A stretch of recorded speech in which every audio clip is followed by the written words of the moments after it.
जय संतोषी माँ की राधे राधे। नमस्कार दोस्तों, आज की इस वीडियो में हम आपके लिए संतोषी माता की व्रत कथा लेकर आए हैं। एक समय की बात है, एक बुढ़िया के 7 बेटे थे, जिनमें से 6 कमाते थे और एक ना कमाने वाला था।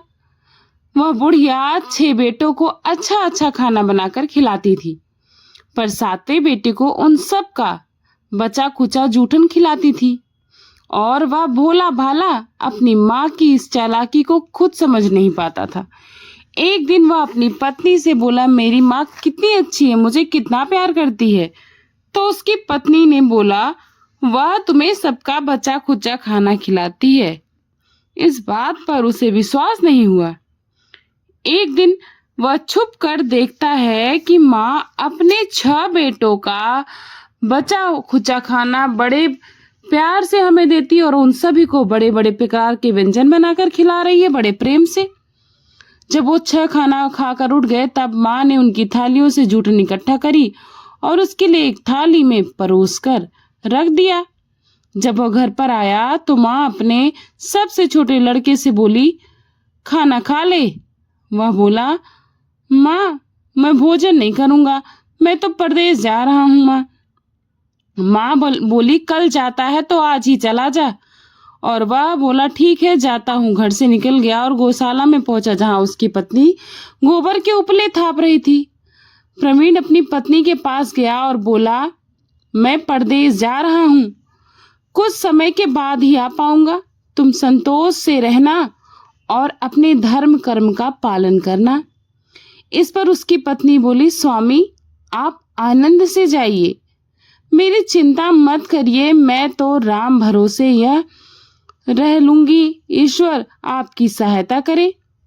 कोई भी निशानी मुझे दे दीजिए, जिसे देखकर मैं धीरज करती रहूंगी। इस पर वह बोला, मेरे पास इस समय अंगूठी के सिवा कुछ भी नहीं है प्रिय, तो यह रख लो और मुझे भी अपनी कोई निशानी दे दो। तो वह बोली कि मेरे पास तो कुछ भी नहीं है, बस यह गोबर से भरे हुए हाथ हैं। यह कहकर उसने अपने पति की पीठ पर गोबर के हाथ की थाप मार दी। वह चल दिया। चलते चलते वह दूर किसी नगर में पहुंचा और एक व्यापारी की दुकान पर जाकर बोला, भाई मुझे नौकरी पर रख लीजिए। व्यापारी को नौकर की जरूरत भी थी इत्तेफाक से, तो वो बोले, ठीक है, लेकिन तनख्वाह तुम्हारा काम देखकर ही बताऊंगा। वहीं रहने लगा और सुबह से लेकर शाम तक, सुबह 7 बजे से रात को 9 बजे तक नौकरी करने लगा। थोड़े ही दिनों में वह व्यापारी का सारा लेन देन और हिसाब किताब करने लगा। कुछ ही समय में सेठ ने उसे आधे मुनाफे का हिस्सेदार बना दिया। 12 वर्ष में वह नामी सेठ बन गया। इधर उसकी पत्नी को सास और जिठानियां बड़ा सताती, बड़ा कष्ट देती। उसे लकड़ी लेने जंगल में भेज देती, भूसी की रोटी और फूटे नारियल में पानी देती। वह बड़े कष्टों से जीवन बिता रही थी। एक दिन जब वह लकड़ी लेने जा रही थी, तो रास्ते में उसने देखा एक मंदिर में कुछ औरतें व्रत कर रही हैं और कथा सुन रही हैं। तो वह पूछने लगी, ये क्या व्रत कर रही हो और इसे करने से क्या होता है और यह कैसे करते हैं? तब एक स्त्री बोली कि हम अपनी संतोषी माता का हम व्रत कर रहे हैं, इसे करने से मनोवांछित फल की प्राप्ति होती है और गरीबी, मन की चिंताएं, दुविधा, मुक्ति, कलह, रोग आदि सब कुछ से मुक्ति मिल जाती है। संतान सुख, धन सुख, मनपसंद वर, सारी चीजें प्राप्त होती हैं और दूर गए पति के जल्दी ही दर्शन होते हैं। उन्होंने उस व्रत की विधि बताई। उसके पूछने पर उसने रास्ते में सारी लकड़ियां बेच दी और उन पैसों से गुड़ और चना खरीद लाई और व्रत की तैयारी कर संतोषी माता के मंदिर में पहुंची और माता से दुखी होकर विनती करने लगी, माँ मैं ज्ञानी हूँ और बहुत दुखी भी हूँ, मैं आपकी शरण में हूँ, मेरा दुख दूर करो माँ। यह सब हर शुक्रवार को ऐसा करने लगी। एक दिन माता को उस पर दया आ गई। एक शुक्रवार को उसके पति का पत्र आया और अगले शुक्रवार को उसका पति का भेजा धनु से मिला। अब वह माता के मंदिर में गई और उनके चरणों में गिरकर रोने लगी।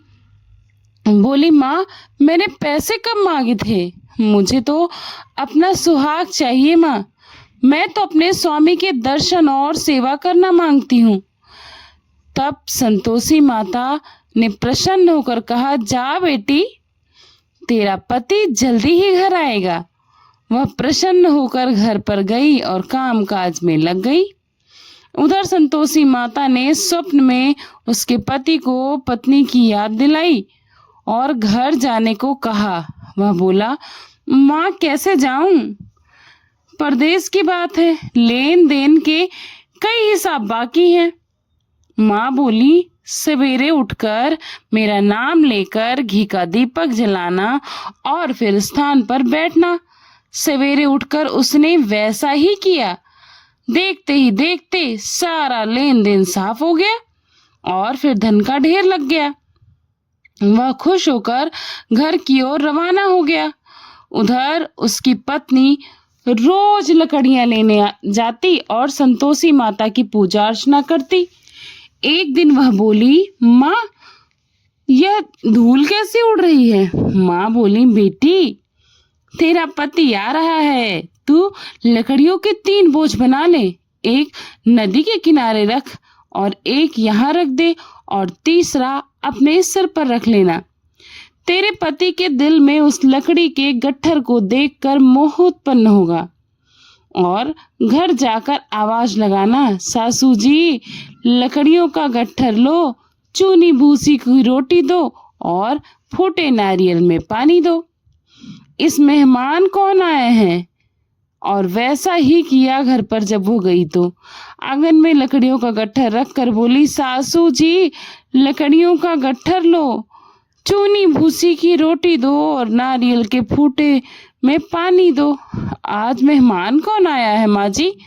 यह सुनकर दौड़ी दौड़ी सास बाहर आई और अपने कष्टों को भुलाने के लिए कहने लगी, बेटी, तेरा पति आया है, आ मीठा भात खा, भोजन कर और गहने और कपड़े पहन।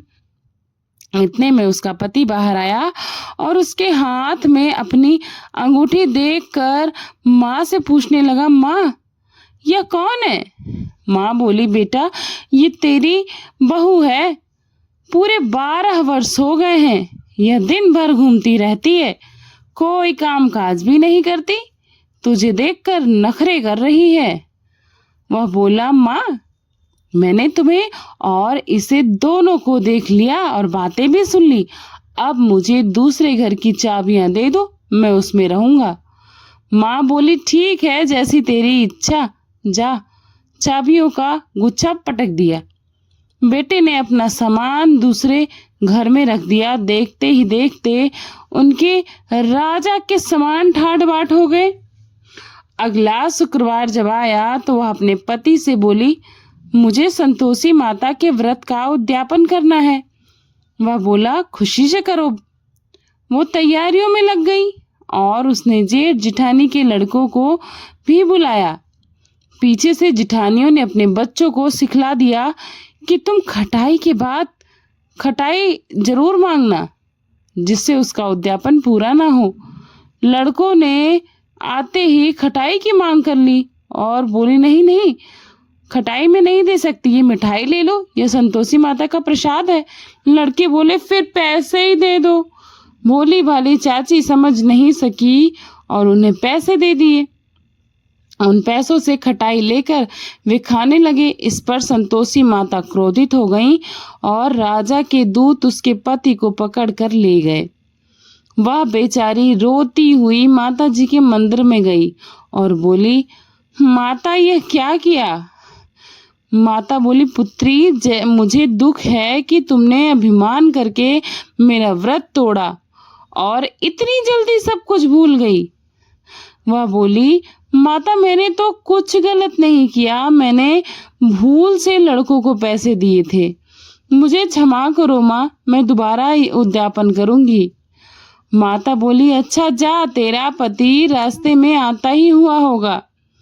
वह चली गई कि रास्ते में उसे उसका पति भी मिल गया और वो खुश हो गई, माता का धन्यवाद करने लगी। पूछने पर बोला, राजा ने तो मुझे मिलने के लिए बुलाया था। अगले शुक्रवार को उसने फिर उद्यापन किया। जेठ के लड़कों को बुलाना और जिठानी के लड़कों को उसने बुलाया, लेकिन फिर से उन्होंने सिखा दिया कि लड़के भोजन से पहले खटाई मिलेगी तभी खाना, खटाई नहीं मिलेगी तो खाना नहीं। अब उसने एक ब्राह्मण के लड़कों को बुलाकर भोजन कराया और दक्षिणा भी दी। संतोषी माता उससे प्रसन्न हो गई और 9 महीने बाद उसके चंद्रमा के समान सुंदर सा पुत्र हुआ। वह अपने पुत्र को लेकर रोजाना मंदिर जाने लगी। एक दिन संतोषी माता ने सोचा कि यह रोज यहाँ आती हैं, आज मैं इसके घर जाकर इनका ससुराल देखती हूँ। यह सोचकर संतोषी माता ने वह रूप धारण कर लिया कि गुड़ और चने से सना मुख, ऊपर से सूंड के समान होठ, जिस पर मक्खियां भिन भिन आ रही थी, ऐसी सूरत में वह उनके घर पर गई। जब घर की दहलीज पर पांव रखते उसकी सास बोली, देखो कोई डाकिन आ रही है, इसे भगाओ वरना किसी को खा जाएगी। सभी घर वाले भागकर घर की खिड़कियां और दरवाजे बंद करने लगे। तभी उसने ऊपर के खिड़की से देखा तो वहीं से चिल्लाने लगी, अरे आज मेरी माता मेरे घर आई हैं, आज मेरी माँ मेरे घर आई हैं। उनकी सांस फूली पगली भागती हुई आई, उतावली हुई बच्चे की जैसे। बच्चे को भी पटक दिया साइड में और बोली, माता जी, मैं जिस संतोषी माँ का व्रत करती हूँ यह वही माता है। ऐसा कहकर उसने माँ का स्वागत किया और दरवाजे खिड़कियां खोल दिया। सब ने संतोषी माता के चरण पकड़ लिए और विनती करके कहने लगे, हे माता, हम मूर्ख हैं, अज्ञानी हैं, पापनी हैं, आपके व्रत की विधि हम नहीं जानते। व्रत भंग कर हमने बहुत बड़ा अपराध किया है। जगत माता, हमारा कल्याण करो, हमारे अपराध क्षमा करो माता। बहुत खुश हुई माता ये सबको देखकर। संतोषी माता, जिस प्रकार आपने उस बहू को फल दिया, वैसा ही इस कहानी को कहने वाले, सुनने वाले और हुंकार भरने वाले सभी को देना। दोस्तों, संतोषी माता को संतोष, सुख, शांति और वैभव की माता के रूप में पूजा जाता है। माता संतोषी भगवान श्री गणेश की पुत्री हैं। इनका यह व्रत करने से धन, विवाह, संतान, अपनी बहुत सारी इच्छाओं में, सुखों में सफलता मिलती है, वृद्धि होती है। यह व्रत शुक्ल पक्ष के प्रथम शुक्रवार से शुरू होता है और 16 शुक्रवार तक व्रत करके इसका उद्यापन किया जाता है। गुड़ और चने का भोग माता को लगाया जाता है।